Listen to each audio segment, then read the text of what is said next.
yang dikeluarkan oleh Imam Abi Dawud dari sahabat Anas ibn Malik radhiyallahu anhu. Kata Nabi sallallahu alaihi wasallam, "Ya'ti 'alaikum zaman al-qabid fihim 'ala dinihi kal-qabid 'alal jamri."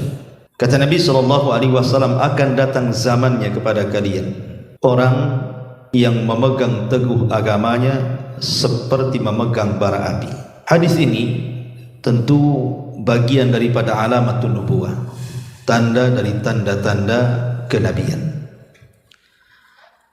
Artinya bahwa hadis ini tersirat pesan kepada kita sebagai umat akhir zaman bahwa siapapun di akhir zaman yang berpegang dengan agama dengan sebetul-betulnya memegang agama, maka dia akan merasakan seperti sabda Nabi sallallahu alaihi wasallam, yakni dia akan memegang seperti bara api. Kalau kita lihat secara hakikat bara api itu, tidak ada manusia yang sanggup memegangnya. Siapa yang bisa memegang bara api? Antum ambil kayu kemudian bakar. Ketika merah-merahnya itu, arang itu, antum pegang, kira-kira bisa tidak? Mustahil. Karena sifat bara api itu pasti panas. Sifat bara api itu pasti akan sakit dan mungkin juga melepuh tangan kita kalau memegang bara api itu. Tapi tentu maksudnya di sini bahwa nanti umat di akhir zaman itu agama mereka akan digoyah. Ada di antara mereka sampai melepas agamanya, betul-betul dia lepas agamanya. Tapi ada juga yang kemudian mulai malas untuk memegang agamanya, karena tadi kalau dia memegang agamanya maka akan berbagai macam musibah, bala, ujian datang kepadanya sehingga dia makin lemah untuk memegang agamanya. Ma'asyiral muslimin yang dimuliakan Allah Azza wa Jalla, kita lihat di zaman Nabi sallallahu alaihi wasallam, saat Nabi sallallahu alaihi wasallam periode Mekah, 13 tahun Nabi sallallahu alaihi wasallam berdakwah di kota Mekah, menyampaikan kalimatul la ilaha illallah, tauhid. Ketika Nabi sallallahu alaihi wasallam menyampaikan kalimat tauhid, maka Islam yang dibawa Rasul, agama tauhid itu dianggap asing kan? Bahkan mereka mengatakan, aja'alal alihata ilahan wahid inna hadza la syai'un ujab. Apakah engkau akan membawa satu Tuhan saja wahai Muhammad, dan kami harus membuang banyak Tuhan seperti Lata, Uzza, Manat, Khubal dan yang lainnya? Tentu ini agama yang aneh. Artinya bahwa permulaan Islam yang didakwahkan Rasul itu dianggap aneh. Dan Nabi SAW mengisyaratkan bahwa keanehan Islam atau keasingan Islam itu akan terjadi di akhir zaman.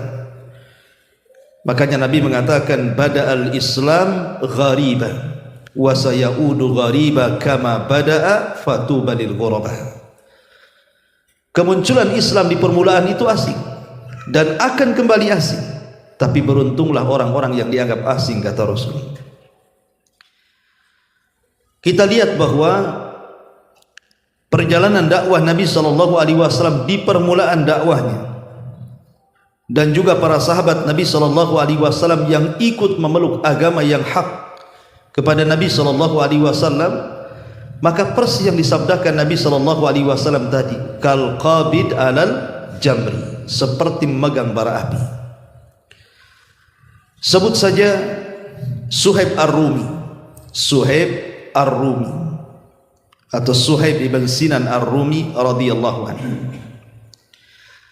Ketika dia memeluk Islam, maka dia disiksa habis-habisan oleh orang-orang kafir Quraisy sehingga dipukul depan dan belakangnya sampai hilang ingatan. Suhaib ini hilang ingatan gara-gara hanya memeluk Islam. Diberikan tekanan orang-orang Quraisy supaya menjadi pelajaran bagi yang lainnya, siapa yang memeluk agama Muhammad maka nasibnya sama dengan Suhaib Ar-Rumi. Artinya bahwa lihat tantangan dakwah kala itu. Seorang sahabat Nabi SAW, Suhaib Ar-Rumi, hanya mempertahankan keimanan tapi dipukul sampai hilang ingatan. Walaupun kemudian dengan berjalannya waktu Allah kembalikan ingatan Suhaib Ar-Rumi ini. Tapi lihat bagaimana kondisi saat itu orang yang memeluk Islam. Kemudian juga contoh yang lainnya, Utsman ibn Affan radhiyallahu an. Di permulaan dia masuk Islam, keluarganya tidak terima. Bahkan salah satu paman Utsman ibn Affan ini sampai kemudian mengikat Utsman ibn Affan dengan tikar yang terbuat dari anyaman pelepah kurma, semacam dibungkus kemudian diikat. Kemudian kakinya diikat di atas pohon, kemudian kepalanya di bawah kayak digantung. Kemudian pamannya membakar kayu bakar, bukan untuk membakar Utsman, tidak, tetapi pembakaran itu dekat dengan Utsman digantung. Jadi apabila apinya kemudian padam, apa yang terjadi? Keluar asap. Asap itulah yang sengaja kemudian terhempas angin dan terkena wajah Utsman ibn Affan radhiyallahu anhu. Anda bisa bayangkan kalau ada orang di depan perapian kemudian ada angin dan asapnya mengarah ke kita, pengap kita dibuatnya, tidak bisa bernafas, boleh jadi sakit mata, sakit hidung dan begitu seterusnya. Lah Utsman itu berjam-jam diberikan asap seperti itu. Kita bisa bayangkan betapa tersiksanya Utsman kala itu. Tetapi Utsman ibn Affan tidak bergeming dari keimanannya sampai akhirnya kemudian dilepaskan oleh pamannya. Makanya kemudian Utsman pun berinisiatif untuk hijrah dari Mekah, bahkan memimpin hijrah pertama ke Habasyah karena sudah tidak tahan berada di Mekah. Itu contoh bagaimana Islam ditekan di masa itu. Atau contoh yang lainnya, Mus'ab ibn Umair radhiyallahu anhu. Mus'ab ibn Umair ini kalau boleh dikata idolanya anak-anak muda hari ini. Selain daripada Mus'ab ini orangnya tampan, begitu digambarkan, kemudian kulitnya terawat, kemudian pakaiannya megah-megah, kemudian orang tuanya bangsawan, apa yang diinginkan dia semua dipenuhi oleh orang tuanya. Dari kendaraan, pakaian, wewangian, bahkan gadis-gadis di zaman itu mereka sangat berharap ingin menikah dengan Mus'ab ibn Umair, saking tampannya. Tapi Mus'ab ibn Umair dia orang cerdas. Kemudian belakangan dia masuk Islam, bersahadat di hadapan Nabi SAW. Ngamuk keluarganya. Akhirnya kemudian orang tuanya membuat jeruji penjara dalam rumahnya. Kemudian Mus'ab pun dipenjara dan tidak boleh keluar sampai beberapa waktu lama. Akhirnya kemudian Mus'ab bin Umair berhasil keluar dari rumahnya, kemudian bergabung dengan kaum muslimin. Makanya Nabi SAW juga karena melihat kecerdasannya, dia pula yang diutus oleh Rasul untuk berdakwah pertama kali kemana? Ke kota Madinah. Tapi yang ingin saya jelaskan adalah banyak para sahabat Nabi SAW yang mereka tidak tahan melihat Mus'ab. Kenapa? Karena Mus'ab yang mereka lihat hari ini berbeda dengan Mus'ab yang mereka lihat saat berada di atas kekufuran, di mana semua hajatnya dibutuhkan, semua dikasih orang tuanya. Tapi sekarang Mus'ab bukan lagi orang kaya, bahkan kulitnya sudah tidak seindah dulu, sampai dijelaskan dalam sejarah itu sampai keluar sisik seperti sisik ikan karena sudah tidak terawat lagi. Sehingga banyak para sahabat yang tidak sanggup memandang Mus'ab kecuali dengan menunduk dan menangis. Begitulah tekanan supaya Mus'ab kembali kepada kekufuran, tapi dia memiliki agama yang kokoh dan kuat sehingga dia tidak bergeming dengan sebuah kekayaan. Ini sederetan orang-orang merdeka. Dan kalau kita ceritakan betapa banyak para sahabat Nabi SAW yang mendapatkan intimidasi dan tekanan dari orang-orang Quraisy, kita lihat para budak lebih parah lagi. Sebut saja Bilal ibn Rabah radhiyallahu anhu, punya majikan namanya Umayyah ibn Khalaf. Umayyah ibn Khalaf ini orang bengis, ikhwan, orang jahat ya. Jadi ketika Bilal ibn Rabah masuk ke dalam Islam, disiksa habis-habisan sampai satu hari diikat kemudian lehernya, kemudian anak-anak kecil menggeretnya layaknya binatang. Bahkan satu hari dia diikat di pohon kurma, kemudian dicambuk dan tidak berhenti yang menyambuk kecuali kecapean. Sampai satu hari dia dibawa ke padang pasir, kemudian ditimpakan batu yang sangat besar di tengah-tengah terik matahari, sampai Bilal hanya mengatakan ahadul ahad, ahadul ahad. Tapi Bilal tidak pernah menanggalkan keislamannya. Sampai satu hari Abu Bakar radhiyallahu anhu melihat, kasihan dia. Dia datang kepada Umayyah ibn Khalaf, menawar berapa harga Bilal, asal kau bebaskan dia aku bayar, katanya.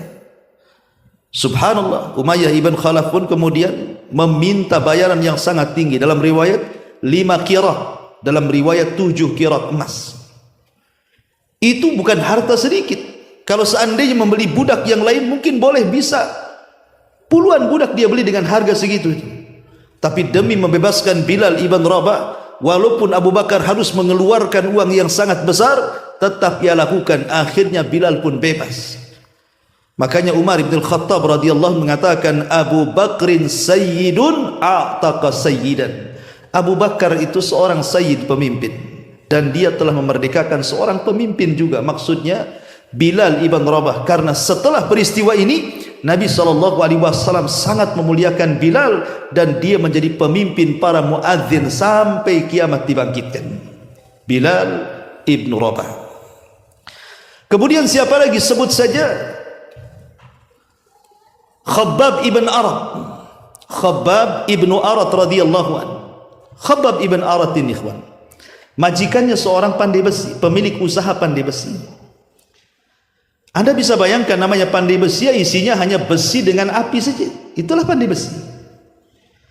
Jadi Khabbab ibn Arat ini ketika mendengar bahwa dia masuk Islam, majikannya marah, sehingga dipaksa Khabbab ibn Arat ini murtad, tapi Khabbab tidak mau. Sampai kemudian majikannya kalau sudah marah, dia ambil besi dimasukkan ke dalam api sampai merah, kemudian disundutkan ke badannya. Subhanallah. Sampai sejarah menjelaskan tidak ada satu pun tempat di badan Khabbab ibn Arat ini kecuali ada sundutan besi panas di situ. Itu Khabbab ibn Arat radhiyallahu anhu. Sampai di zaman Umar bin Khattab radhiyallahu anhu, Umar ini mengenang bagaimana kebengisan orang-orang Quraisy terhadap para sahabat Rasul. Di tengah-tengah mereka ada Khabbab ibn Arat. Kemudian Khabbab pun membuka pakaiannya. Rupanya tidak ada satu pun kulit di punggungnya, melainkan ada bekas bolong-bolong, bekas tusukan besi panas. Sampai Umar menangis. Tapi begitu sabarnya Khabbab ibn Arat kali itu. Walaupun pernah Khabbab itu hampir putus asa, hampir melepaskan agamanya. Sehingga ketika dia sudah tidak tahan, dia datang kepada Nabi SAW. Rasul ketika itu sedang bersandar di kiswah Ka'bah. Kemudian Khabbab mengatakan, ya Rasulullah, ala tad'u lana, ala tastaghfir lana. Rasul, tidakkah kau berdoa kepada Allah? Tidakkah kau minta pertolongan kepada Allah? Lihat, tidakkah kau iba kepada kami? Kami sudah tidak kuat disiksa oleh mereka. Mintalah kepada Allah kemenangan, agar kemenangan itu cepat kepada kita. Tapi Rasul SAW hendak menghibur Khabbab dan mengatakan, jangan tergesa-gesa Khabbab, kemenangan itu pasti ada dan pasti datang.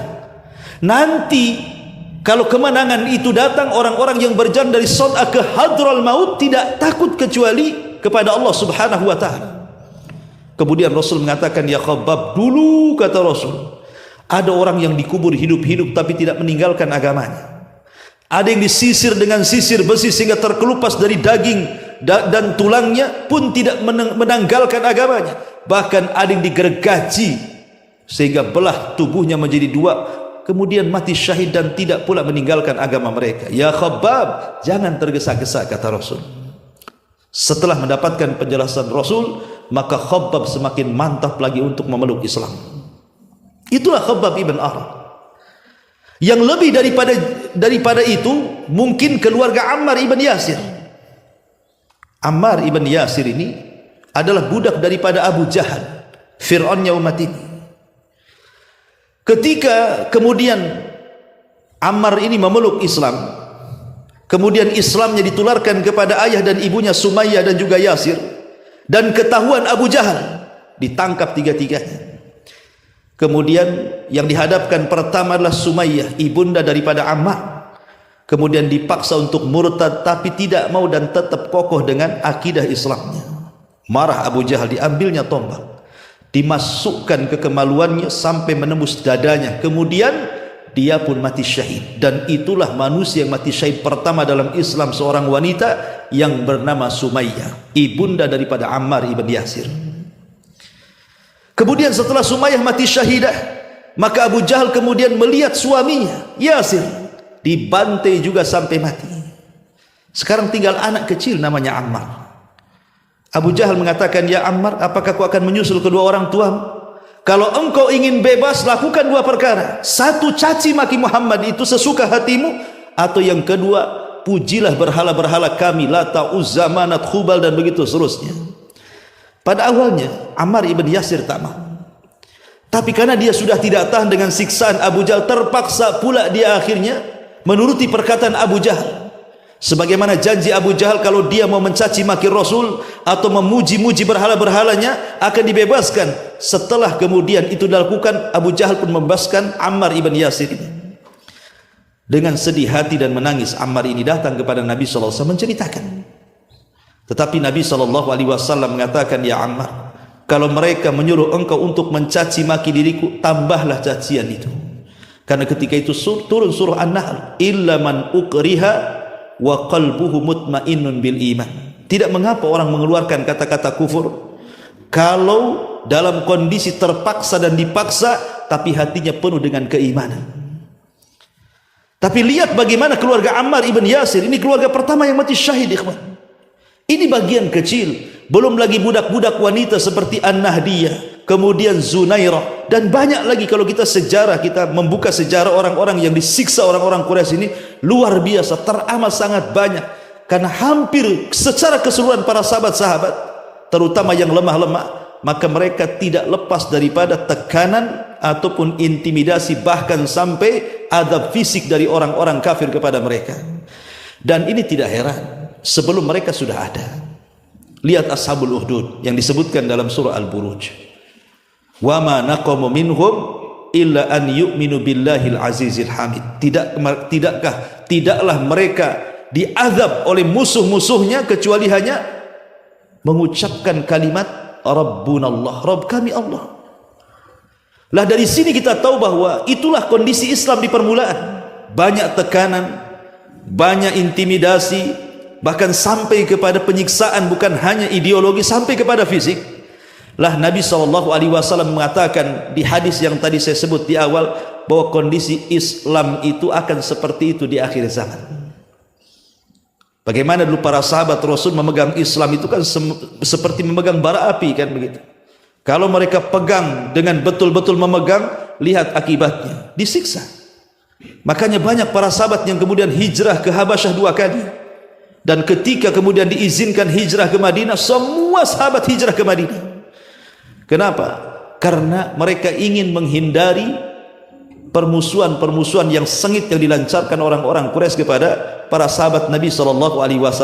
Lah Rasul ingin menghabarkan ini kepada umat akhir zaman, kepada kita, bahwa umat Islam di akhir zaman sama. Ketika mereka berpegang dengan teguh agamanya, dengan betul-betul berpegang, maka mereka layaknya seperti megang bara api. Semakin dipegang, maka ujian akan bertubi-tubi menimpa dia. Makanya kenapa Nabi SAW sampai mengatakan, di akhir zaman itu ada yusbihu mu'minan wa yumsi kafirah, wa yumsi mu'minan wa yusbihu kafirah. Ada orang di pagi hari dia beriman, malamnya pula kufur. Ada orang yang malamnya beriman, paginya pula kufur. Kenapa? Yabi'una dinahum bi'aradin minad dunya. Karena mereka menjual agamanya dengan dunia yang sangat hina sekali.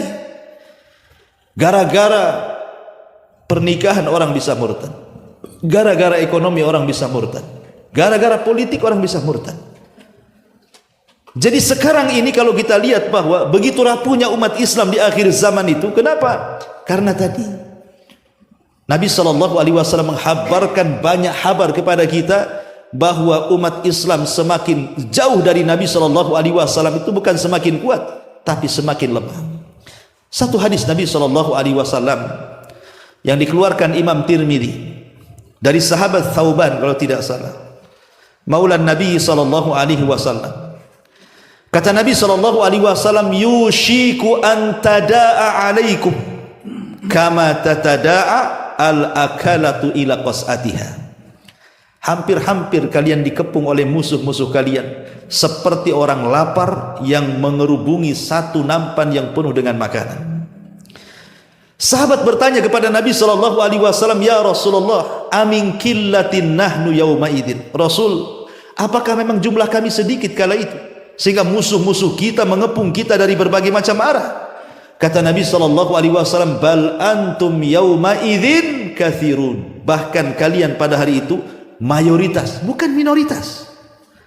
Tapi kenapa kemudian yang mayoritas dikepung pula oleh orang-orang yang minoritas? Harusnya secara logika yang mayoritas itulah yang mengepung minoritas. Tapi di akhir zaman terbalik. Justru yang mayoritas dikepung minoritas. Kemudian Nabi SAW menggambarkan bagaimana bisa terjadi. Karena kondisi kalian, kata Rasul, kagutha'is sail, seperti buih yang ada di lautan. Lihat buih itu, walaupun banyak, tidak ada gunanya. Ya. Kemudian Nabi SAW menjelaskan lagi, kata Nabi SAW, wala yanzi'anna fi qulubi aduwikumul mahabata minkum. Allah akan cabut perasaan takut musuh-musuh kalian kepada kalian. Allah akan cabut perasaan takut musuh-musuh kalian kepada kalian. Wala yaqdhifannallah fi sudurikumul wahnu. Tetapi Allah akan tanamkan pada hati-hati kalian penyakit al-wahnu. Wahn itu bahasa Arab, bahasa kitanya lemah, kelemahan. Kenapa bisa lemah?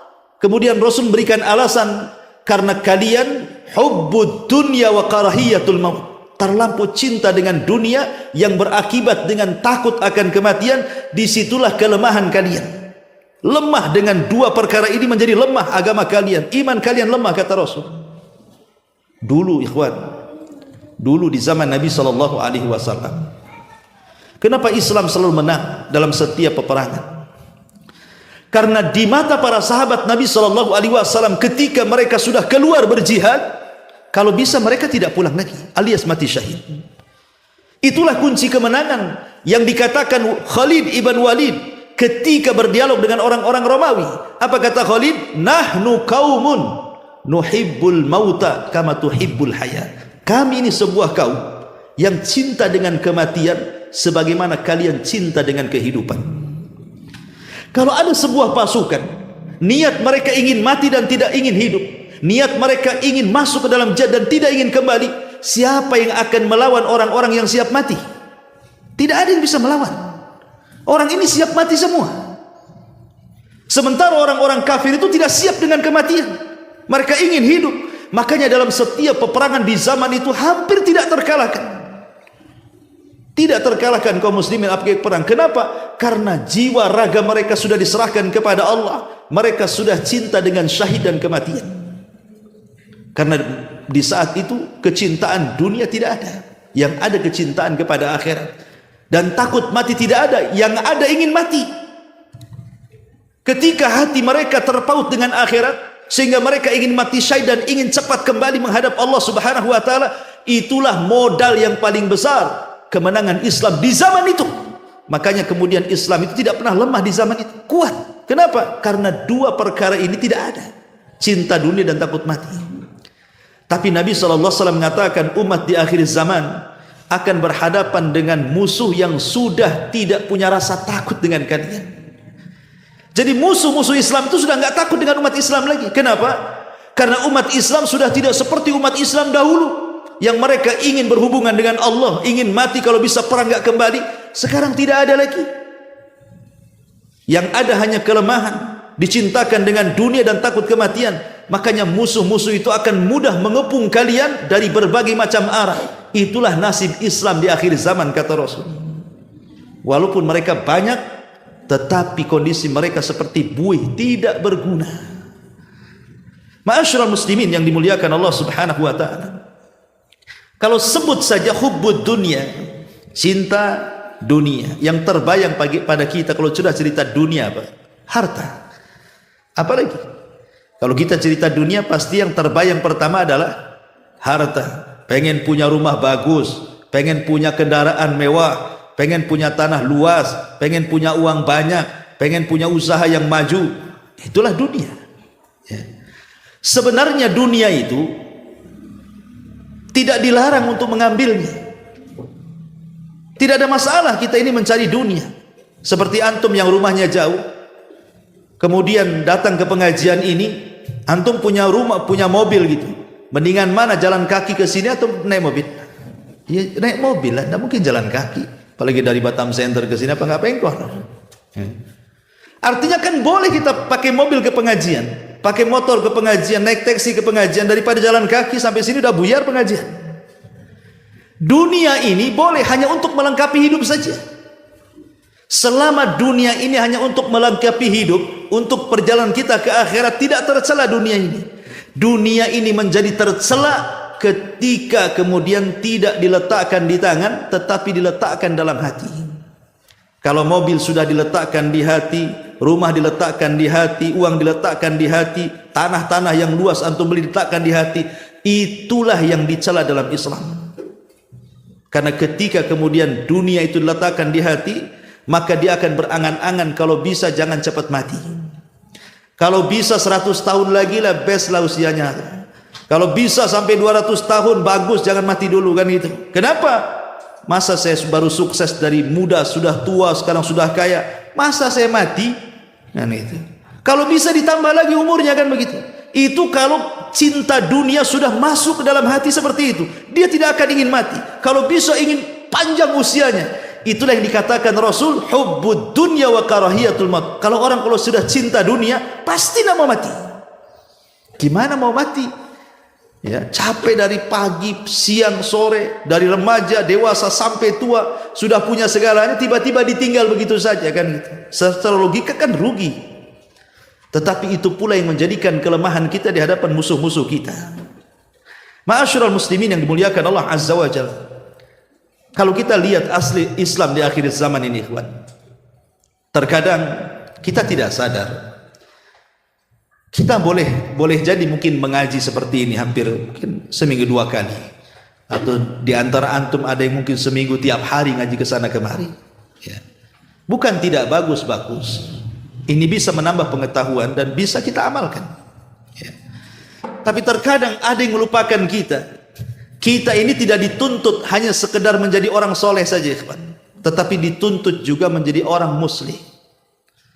Soleh dan muslih. Soleh itu memperbaiki diri, muslih itu memperbaiki orang.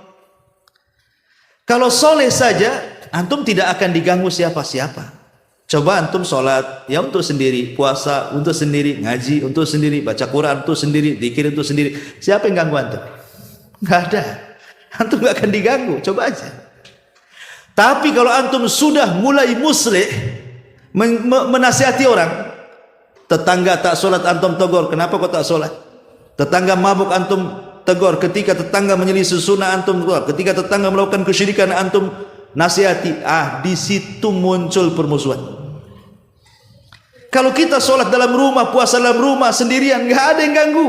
Tapi ketika kita sudah menjadi muslih, berusaha memperbaiki orang, disinilah gangguan-gangguan akan terjadi. Disitulah perlu kesabaran, seperti kita memegang bara api. Tapi kita harus lakukan. Tidak mungkin ada kemungkaran depan mata kita diamkan. Pasti kita ingkari lah kan gitu. Masalahnya ikhwatu fiddin muliakan Allah Azza wa Jalla, musuh-musuh Islam ini teramat sangat kuat, terutama di zaman akhir seperti ini. Karena hampir semua bidang yang harusnya umat Islam miliki sudah diambil sepenuhnya oleh musuh-musuh kita. Apa itu? Kalau boleh 3 atau 4 bidang coba. Pertama, perpolitikan, atau disebut dalam bahasa Arabnya as-siyasah. Kemudian yang kedua, ekonomi, atau dalam bahasa Arab disebut al-iqtisadiyah. Kemudian yang ketiga, budaya. Ya. Kemudian yang keempat, dunia kemiliteran. Ini 4 perkara ini kalau sudah dipegang oleh musuh, habis kita. Kita rinci sedikit. Pertama, perpolitikan. Sekarang dunia Islam, negara Islam atau negara yang mayoritas Islam, acuan politiknya kemana? Apakah ke Islam atau ke Barat? Ke Barat. Sistem pemilihan kepemimpinan di negara-negara Islam, mau tidak mau sekarang harus mengikut ke Barat kan? Karena sudah menggunakan sistem demokrasi kan? Ya. Dan mereka menganggap itu sistem yang paling baik. Padahal tidak ada yang lebih baik melebihi hukum Allah Subhanahu wa taala. Tapi sistem itu sudah berlaku di negara kita, bahkan di negara manapun. Seolah-olah sistem Barat lebih baik dibandingkan sistem Islam. Ya. Yang kedua, al-iqtisadiyah, ekonomi. Siapa yang pegang ekonomi sekarang? Umat Islam? Tidak juga. Padahal siapapun yang memegang ekonomi, dia bisa menentukan harga. Kalau orang megang ekonomi, dia bisa menentukan harga, artinya bisa mengatur pasar. Kalau sebuah negara kuat ekonominya, dia bisa mengatur negara-negara lemah kan? Dengan memberikan bantuan, memberikan macam-macam, dengan syarat mereka harus tunduk dan patuh kepada negara yang membantunya. Dan itu sudah terjadi. Ketika ekonomi kita lemah, dicengkram ekonomi yang kuat dari orang-orang kafir, maka kita seperti apa? Ya aturan-aturan main ikut mereka masalahnya. Kemudian budaya dibesar-besarkan, walaupun budaya itu jelas ada unsur kesyirikannya, ada unsur maksiatnya, dibiarkan. Harusnya itu kan ditata dengan rapi. Mana budaya-budaya yang sesuai dengan Islam, mana budaya-budaya yang tidak sesuai dengan Islam, harusnya kan dipilah-pilah tuh.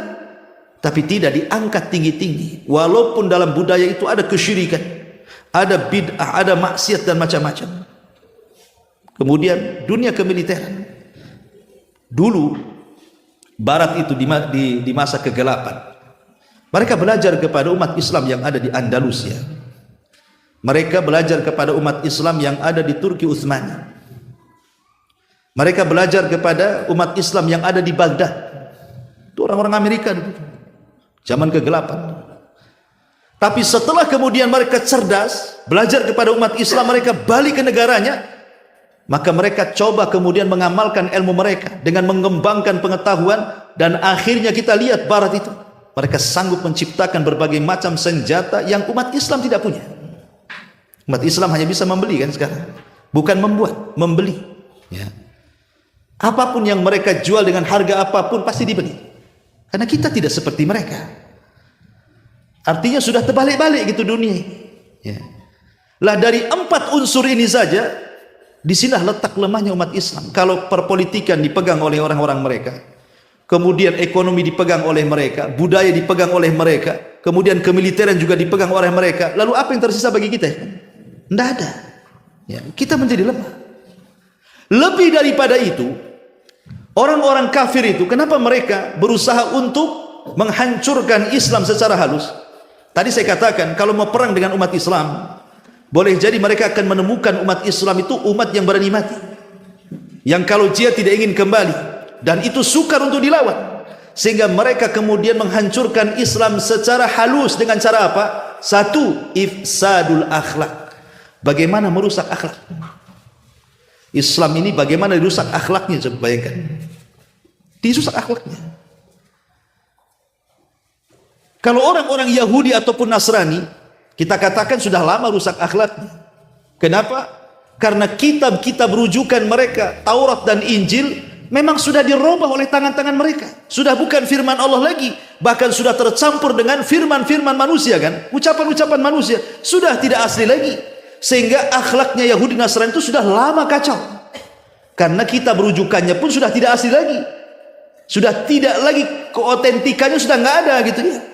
Tapi umat Islam ini, Al-Quran masih tetap dijaga oleh Allah Subhanahu wa ta'ala sebagaimana turunnya sampai hari ini, tidak ada perubahan, sehingga masih bisa dijadikan acuan. Sehingga kemudian orang-orang di luar daripada Islam itu berusaha apa? Menjauhkan umat Islam dari Islam, walaupun mereka tidak meninggalkan Islam. Tujuan mereka itu, sebagian mereka tidak apa-apa, umat Islam tidak harus jadi Yahudi, tidak harus jadi Nasrani, tidak harus jadi agama-agama yang lain, tidak perlu, biarkan mereka di atas keislamannya, tapi rusak akhlaknya, dirusak mulai akhlaknya. Ya, Islam gitu ya, tapi mabok gitu ya. Islam banyak duitnya tapi tak zakat. Islam banyak duitnya, dia maulah jalan ke sana sini ke negeri-negeri mana tapi tak mau pula naik haji dia. Ya. Islam ya, tapi bertato di mana-mana. Biarkan mereka Islam. Ya. Yang penting Islam tapi akhlaknya dihilangkan. Kemudian yang kedua, takhtitul fikri. Mereka mulai menghancurkan keyakinan. Jadi bagaimana umat Islam itu dihancurkan keyakinan kepada agamanya sendiri, sehingga mereka dijauhkan mempelajari siapa Tuhannya, siapa nabinya, apa agamanya. Yang penting Islam tertulis di KTP saja. Bahasanya Islam KTP cukuplah kan. Kemudian tentu ketika mereka hendak menghancurkan sesuatu, mereka akan menawarkan yang lain. Ketika akidah umat Islam sudah mulai roboh, maka datanglah penawaran dari mereka. Ini ajaran bagus, liberalisme, mau tidak? Ini ajaran bagus, sekularisme, mau tidak? Ini ajaran bagus, ajaran PKI dan yang lainnya, ya. Mau tidak? Ditawarkan tuh. Ya. Ketika kemudian akidah yang sahih roboh, mereka menawarkan kemudian kebebasan-kebebasan dibungkus dengan ucapan-ucapan yang indah. Mulailah satu demi satu tertariklah umat Islam ini. Jadilah dia liberal, jadilah dia sekuler, jadilah dia ateis, jadilah dari macam-macam ikhwatu fiddin yang muliakan Allah Subhanahu wa taala. Dan anehnya setiap pengikut kesesatan ada saja pengikutnya. Ada satu dua jadilah. Orang ngaku nabi saja jadi itu. Ada pengikutnya satu dua. Orang ngaku Imam Mahdi saja ada pengikutnya. Bahkan orang ngaku Tuhan lo ada pengikutnya. Kata orang Arab itu likul lisakitin lakit gitu. Setiap barang jatuh ada aja yang ngambil. Ya, artinya setiap yang menyebarkan kesesatan itu ada aja pengikutnya gitu. Kenapa? Karena akidah umat Islam sudah luntur. Kemudian penawaran-penawaran dari luar itu terlalu banyak pemahaman yang jauh dibandingkan pemahaman Islam. Itu mulai dihancurkan untuk keyakinannya. Kemudian yang ketiga, mulai idhabus syahsiyah. Kalau sudah mereka akhlaknya hancur, kemudian keyakinannya hancur, maka mereka akan berusaha untuk menghapus identitas kaum muslimin. Mulai dari nama orang, kalau bisa jangan nama Islam. Ya, namamu siapa? Abdurrahman, ganti Jack. Nah, Jack itu siapa gitu ya. Namamu siapa? Abdul Aziz, ganti Michael gitu ya. Namamu siapa? Pokoknya mulai dari nama itu dirubah tuh, dibuat kayak nama-nama mereka. Kemudian setelah nama, mulai dari penampilan pakaian. Mulai mereka membuka aurat gitu ya. Mulai mereka kemudian menampakkan pakaian-pakaian ala kafir. Mulai itu persis seperti sabda Nabi sallallahu alaihi wasallam, la tattabi'anna sanana man kana qablakum shibran bi shibrin wa dhira'an bi dhira'in hatta law dakhalu juhra dhabbin la dakhaltum. Kalian akan mengikuti tata cara umat sebelum kalian, maksudnya Yahudi dan Nasrani. Awalnya sejengkal, kemudian sehasta, kemudian sedepak, kemudian bisa aja sekilo tuh. Sampai kalau seandainya ada lubang biawak yang berliku-liku dalam tanah itu, kalian pasti akan ikut di belakangnya, kata Rasul. Dan itu sudah terjadi. Dimulai identitasnya dihilangkan kan. Mulai identitas nama, identitas pakaian, pendidikan, cara berpikir. Dan kalau seperti itu, lasnya apa ikhwan? Al-wala. Pasti akan meletakkan loyalitas kepada orang kafir. Ujungnya kan seperti itu. Kalau sudah akhlaknya rusak, keyakinannya rusak, identitas Islam hilang, maka yang tersisa apa? Al-wala bil kuffar. Pasti akan menanamkan loyalitas kepada orang kafir. Kalau sudah begitu hancur Islam. Ya. Lah inilah kondisi-kondisi di akhir zaman seperti ini, kawan. Yang disabdakan Nabi SAW. Kalau kita tidak sabar, terus mempelajari agama yang benar sesuai dengan Al-Quran dan Sunnah, ala fahmi salaful ummah ini, maka kita akan habis tergerus. Maka tanamkan kepada anak-anak kita ini akidah yang benar. Karena tantangan dakwah anak-anak kita ke depan berbeda dengan tantangan dakwah hari ini yang kita hadapi. Tentu akan lebih dahsyat lagi kan begitu. Karena Rasul yang mengatakan sayati alaikum zaman walladzi ba'dahu syarrun minhu, akan datang zamannya di mana setelahnya jauh lebih buruk daripada sebelumnya.